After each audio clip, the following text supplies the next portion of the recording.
అది మీటింగ్ ఏదైనా జగన్మోహన్ రెడ్డి గారిని తిట్టాలి.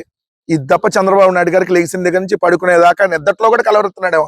నిద్దట్లో కూడా జగన్ జగన్ జగన్ గొడ్డలి పార్టీ గొడ్డలి పార్టీ. నాకు తెలిసి ఈ చంద్రబాబు నాయుడు గారికి తెల్లార్లు ఇదే పని అనుకుంటా.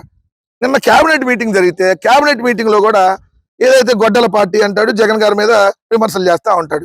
గొడ్డల పార్టీ క్రిమినల్స్ ఫ్యాక్టరీ అంట, పరామర్శల పేరుతో జగన్ విధ్వంసం సృష్టించాడంట, గంజాయి బ్యాచ్ జంజీగా చెప్పుకోవటం ఆ పార్టీకే చెల్లిందంట. అంటే మీకు డిఎస్సి అభ్యర్థులు గంజాయి బ్యాచ్ మీ దృష్టిలో, డిఎస్సి అభ్యర్థులు మీ దృష్టిలో క్రిమినల్స్, అక్కడికి వచ్చినటువంటి జంజీ యువత మీ దృష్టిలో క్రిమినల్స్, మీ దృష్టిలో గంజాయి బ్యాచ్. సాక్షాత్తు మీ ఎంపీనే డ్రగ్స్ తీసుకొని పట్టుబడితే నువ్వు అవతల మీద మాట్లాడుతావు. కొద్దిగానే సిగ్గుందా చంద్రబాబు నాయుడు గారు మీకు? మీ ఎంపీ డ్రగ్స్ తీసుకొని పట్టుబడితే నువ్వు అవతల గంజాయి అంటున్నావా? మీ ఎమ్మెల్యేలు గంజాయి అమ్ముతుంటే సాక్షాత్తు మీ ఎంపీ గంజాయి అమ్ముతున్నాడు అని చెప్పి కేసీనేని నాని గంజాయి అమ్ముతాడు కొలిక్పూడి చెప్తే నువ్వేందా ఇంకా మాట్లాడుతావు సిగ్గు లేకుండా అవతల? ఎవరిది గొడ్డల పార్టీ?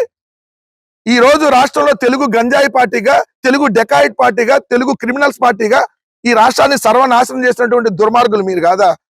మీకు బాగా గర్వం ఎక్కువైపోయింది, పొగరు ఎక్కువైపోయింది బాగా.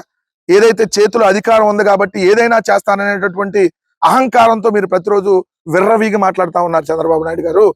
మీరు గొడ్డలి పార్టీ గొడ్డలి పార్టీ అంటున్నారు కదా, అదే గొడ్డలి పార్టీ, మీరు అంటున్న గొడ్డలి పార్టీయే రేపొద్దున మీ తెలుగుదేశం పార్టీని కోక్కట వేలుతో ఏదైతే పెకలించి వేసిద్దన్న విషయం గుర్తుపెట్టుకోమని చెప్తా ఉన్నా.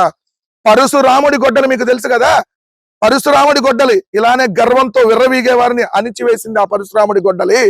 ఏదైతే భూమిపై ఏదైతే అధర్మాన్ని రూపు మాపింది అదే పరశురాముడి గొడ్డలి. ఈ రోజు ఆంధ్రప్రదేశ్ రాష్ట్రంలో ఈ అధర్మాన్ని, ఏదైతే ఈ రెడ్ బుక్ ని, ఈ ఈ ఈ అరాచకత్వాన్ని ఆ రూపు మాపేది మీరన్న గొడ్డల పార్టీయే. పరశురాముడి చేతిలో గొడ్డలే రేపొద్దున మా వైఎస్ఆర్ కాంగ్రెస్ పార్టీ ఫ్యానే మీకు రేపొద్దున గొడ్డలి రూపంలో మీ ప్రభుత్వాన్ని ఊడ్చిపెట్టిద్ది, తుడిచిపెట్టిద్ది అన్న విషయం గుర్తుపెట్టుకోండి. ఆ రోజు మీ స్టేట్మెంట్స్ కోసం వెయిట్ చేస్తా ఉన్నాం మేము. మీరు మీ కుమారుడు విర్రవీగి మీ తెలుగుదేశం నాయకులు ప్రవర్తిస్తున్నటువంటి ఏదైతే విర్రవీగిన దాని మీద ఖచ్చితంగా మీ దానికోసం వెయిట్ చేస్తున్నాం. ఎప్పుడు ఎన్నికలు వస్తాయా, ఎన్నికల్లో మేము గెలవంగానే మీ మొహాలు, మీ ముఖ చిత్రం చూడటం కోసం వెయిట్ చేస్తా ఉన్నాం. మీరు కూడా ఎక్కడికి పారిపోకుండా ఏం స్టేట్మెంట్ ఇస్తారో చెప్పమని చెప్పి అడుగుతా ఉన్నా. అదొకటైతే ఇక్కడ క్లియర్ గా చూస్తే ఇంకా ఆయన నోటికి ఎంత వస్తే అలా మాట్లాడతాడని మనం అనేక సందర్భాల్లో చూసాం కదా. ఇప్పుడు ఎలా మాట్లాడుతున్నాడో ఒకసారి మీకే చూస్తే అర్థమైద్ది. ఏంటి దానికి సంబంధించిందంటే ఒకసారి మీకు చూస్తే అలానే చూస్తా ఉంటే ఈ చంద్రబాబు నాయుడు గారు జగన్మోహన్ రెడ్డి గారి పర్యటనకు వస్తున్నటువంటి జనాలను చూసి ఓర్చుకోలేక, తట్టుకోలేక నానా ఇబ్బందులు పడతా ఉన్నాడు. నానా ఇబ్బందులు అనమాట. అల్లాడిపోతున్నాడు పాపం చంద్రబాబు నాయుడు గారు. అల్లాడిపోతున్నాడు మా బిడ్డ ఈ వయసులో అన్నట్టుగా జగన్ గారి పర్యటనకు జనాలు వస్తాను చూసి అల్లాడిపోతున్నాడు. ఎందుకంటే ఈయన పర్యటనలు చూస్తే ఈయన చూడటానికి ఎవరు రారు కదా. చూశారు కదా ఈయన వెళ్తుంటే రోడ్లన్నీ ఖాళీ, జనాలు ఎవరు ఇళ్ల నుంచి బయటకు రాడు ఈయన చూడటానికి. అదే జగన్ గారు వస్తున్నారంటే ఏదైతే వేలాదిగా నిన్న 50,000 మంది వచ్చారు. ఏదైతే 50,000 మంది పొగాకు రైతులను పరామర్శించడానికి వెళ్తుంటే పొగాకు బోర్డుకి, దేవరపల్లికి 50,000 మంది జనాలు. సో దాన్ని నేను తట్టుకోలేక ఏం మాట్లాడుతున్నాడు, గొడ్డలి పార్టీ మీటింగ్ అంటే మందు తాగించడానికి లైసెన్స్ ఇచ్చినట్టు ఆ పార్టీ నేతలు వ్యవహరిస్తున్నారు, జనాల్ని తాగించి తరలిస్తున్నారని దుయ్యబట్టారంట. నువ్వు మద్యం తాగి వస్తున్నారని చెప్పి మాట్లాడుతున్నావా? ఎవడు అసలు మద్యానికి సంబంధించి మాట్లాడింది? తమ్ముళ్ళు సాయంత్రం అయితే క్వార్టర్ పెగ్గేసుకోవడానికి ఇబ్బందిగా ఉందా? జగన్మోహన్ రెడ్డి గారి ప్రభుత్వం దుర్మార్గమైన ప్రభుత్వాన్ని ప్రచారం చేసావు కదా చంద్రబాబు నాయుడు గారు. ఈరోజు మందు ఊరు వాడ బెల్ట్ షాపులు పెట్టి అమ్ముతున్న నీచులు ఎవరు?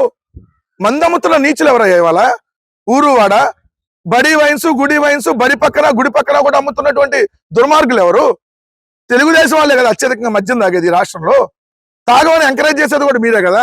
ఈ రోజు మద్యం దాకా వస్తున్నారని మాట్లాడుతున్నావా? మీకు అలవాటే మీ కార్యకర్తలకు మద్యం దాకా మీటింగ్లకు వెళ్తాం, మాకు అలవాటు లేదు. రెండోది ఏదైతే డిఎస్సిపై గొడ్డల పార్టీ చేస్తున్న యాగిని ప్రజలు గమనిస్తున్నారన్నారు.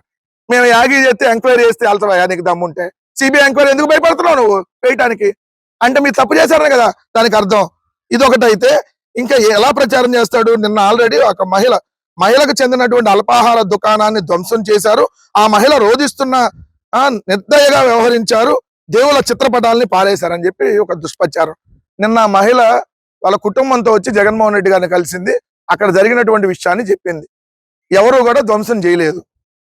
సో ఆమె చెప్పింది ఏదైతే విపరీతమైనటువంటి జనం రావటం వల్ల ఏదైతే జరిగింది, ఎవరు కావాలని చేయలేదు అని చెప్పి ఆమె వచ్చి నిన్న జగన్మోహన్ రెడ్డి గారిని కలిసి మరీ చెప్పింది, ఆమె వైఎస్ఆర్ కాంగ్రెస్ పార్టీ ప్రభుత్వంలో నాకు మంచి జరిగిందని కూడా చెప్పింది. ఆమె దగ్గరికి వెళ్ళి బెదిరించారనమాట. ఆమె దగ్గరికి వెళ్ళి బెదిరించి ఏదైతే స్టేట్మెంట్లు ఇమ్మని చెప్పి ఎమ్మెల్యే వస్తాడు, మీతో మాట్లాడతాడు, మీకు ఏదో ఒకటి మేము చేస్తాం, జగన్ గారి మీద వైఎస్ఆర్ కాంగ్రెస్ పార్టీ మీద తిరగబడండి అని చెప్తే ఆమె నేను అలా చేయనని చెప్పింది. అయినా సిగ్గు లేకుండా మళ్ళీ నిన్న కేబినెట్ మీటింగ్లు కూడా దీని గురించి డిస్కస్ చేస్తున్నాడు చంద్రబాబు నాయుడు గారు. అంటే సిగ్గా ఎగ్గా ఎన్నిసార్లు చెప్పాలి? నిజంగా చంద్రబాబు నాయుడు గారు అసలు ప్రతిరోజు ఇదే పంచాయతీ, కొద్దిగా కూడా మీకు అనిపించట్లేదా? ఈ రాష్ట్రంలో అనేక సమస్యలు ఉంటే ఈ రోజు రైతులు అల్లాడిపోతా ఉన్నారు. రైతు వేసినటువంటి పంటకి గిట్టుబాటు ధర లేదు, కొత్తగా మీరు పంటలు వేయొద్దు అంటున్నారు. కానీ వీటి ఎక్కడి మీద డిస్కషన్ ఉండదు. లెగిసిన దగ్గర నుంచి జగన్మోహన్ రెడ్డి గారి మీద పడి ఏడవటం తప్ప ఏం లేదు. మీ ఏడుపు కొట్టి ప్రభుత్వం. ఖచ్చితంగా ఒకటి గుర్తుపెట్టుకోండి, మీ ఏడుపులే మాకు శ్రీరామ రక్ష. ఈ కూటమి తెలుగుదేశం, జనసేన, ఏపీ బీజేపీ, ఈనాడు, ఆంధ్రజ్యోతి, టీవీ5, ఏబిఎన్, మహాన్యూస్, ఏదైతే తెలుగుదేశం పార్టీకి సంబంధించినటువంటి పేటిఎం ఛానల్స్ ఏదైతే ఉన్నాయో, మీ ఏడుపులే జగన్ గారికి, వైఎస్ఆర్ కాంగ్రెస్ పార్టీకి శ్రీరామ రక్ష. మమ్మల్ని చూసి ఏడవకండి రా అని రేపొద్దున మేము బ్యానర్లు పెట్టాలి రేపొద్దున. ఎందుకంటే మీ బతుకులు రోజు ఏడుపు కొట్టి బతుకులు అవుతుంటే మరి ఏం చేస్తావు? ఆటో వెనకాల రాసినట్టు మమ్మల్ని చూసి ఏడవకండి రా, మాకు వచ్చే జనాలను చూసి ఏడవకండి రా, మీ ఏడుపులే మాకు శ్రీరామ రక్షరా, ఇలా రాయాలి రేపొద్దున. అలా రాస్తేనా మీకు బుద్ధి వచ్చిద్దేమో. లేదంటే ఎలా ప్రవర్తిస్తున్నారో అదుపు లేకుండా ముఖ్యమంత్రి దగ్గర నుంచి, మంత్రుల దగ్గర నుంచి, ఎమ్మెల్యేలు, తెలుగుదేశం, జనసేన, ఈ కూటమి నాయకులు, కొన్ని మీడియా సంస్థలు ఎంత బరి తెగించి దిగజారిపోయి ఇంతకంటే దిగజారాలన్న ప్రతిసారి దిగజారి వ్యవహరిస్తున్నారో దయచేసి గమనించమని చెప్తా ఉన్నా.